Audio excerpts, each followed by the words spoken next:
Keith Pitt, you know, you've got more issues still in Queensland about, you know, just further activism, I have to call it, from the Queensland state government. We know that there's pretty draconian land clearing laws in your home state that are affecting farmers.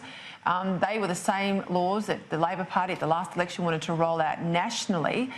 We see these Adani protests continuing while people are begging for jobs up north and can't wait for Adani to start the real heavy construction phase. But there's also, you know, a lot of activity in and around runoff issues with the Great Barrier Reef. Now, Peter Ridd, who was sacked from the university, the James Cook University, is on a bit of a listening tour up in Queensland, talking to farmers, talking to experts.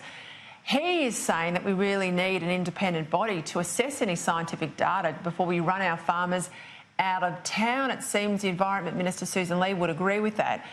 Surely this is a common sense approach, and can it get up? Well, look, I think there's a tidal wave coming in regional Queensland.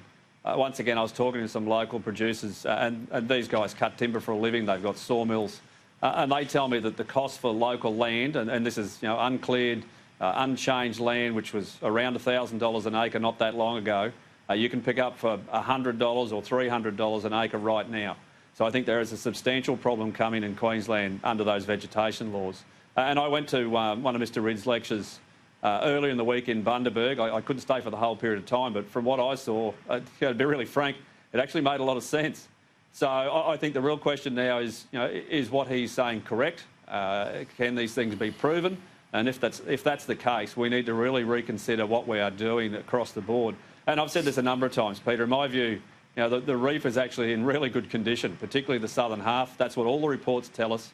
And one of the points Mr Ridd made, which really, you know, made my ears prick up, was the fact that the Pacific Ocean, in 8 hours, in terms of a tidal turnaround, puts more water into the reef than all of the Queensland rivers for an entire year. Now, if that's an accurate statement, you only have to think about what it does in terms of flushing the reef out 3 times a day. So I think there are some reasonable questions that have been asked. I think we need to ensure that the science can be demonstrated. And in fact, you know, I asked similar questions of the chief scientist a few years ago because some of it just didn't quite make sense to me. So I think, once again, we need to be cautious, but the Queensland Labor government have shown the way. I mean, they're against farmers, they don't want a seafood industry, and they certainly don't want a timber industry. What's going to happen, Michael Danby? You're a much better analyst of the Labor Party internal game than I am. Jackie Trad, Anastasia Palaszczuk, there's sort of a face-off there. Palaszczuk is not backing in her treasurer until reports come back from a Corruption Commission inquiry. Of course, we know the treasurer picked up the phone and rang the commissioner herself. It doesn't look like it passes the pub test. It may be inside the rules. That's for someone else to judge, but it certainly doesn't look good.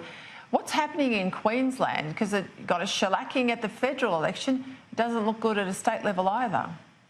No, it doesn't. And it's interesting that I mentioned the CFMMEU, and I'm not stuttering, by the way, before, but they are part of the left in Queensland, and they're not happy with Jackie Trad either. The over-concentration on environment to the exclusion of employment. That's the issue with the Galilee Basin and Adani.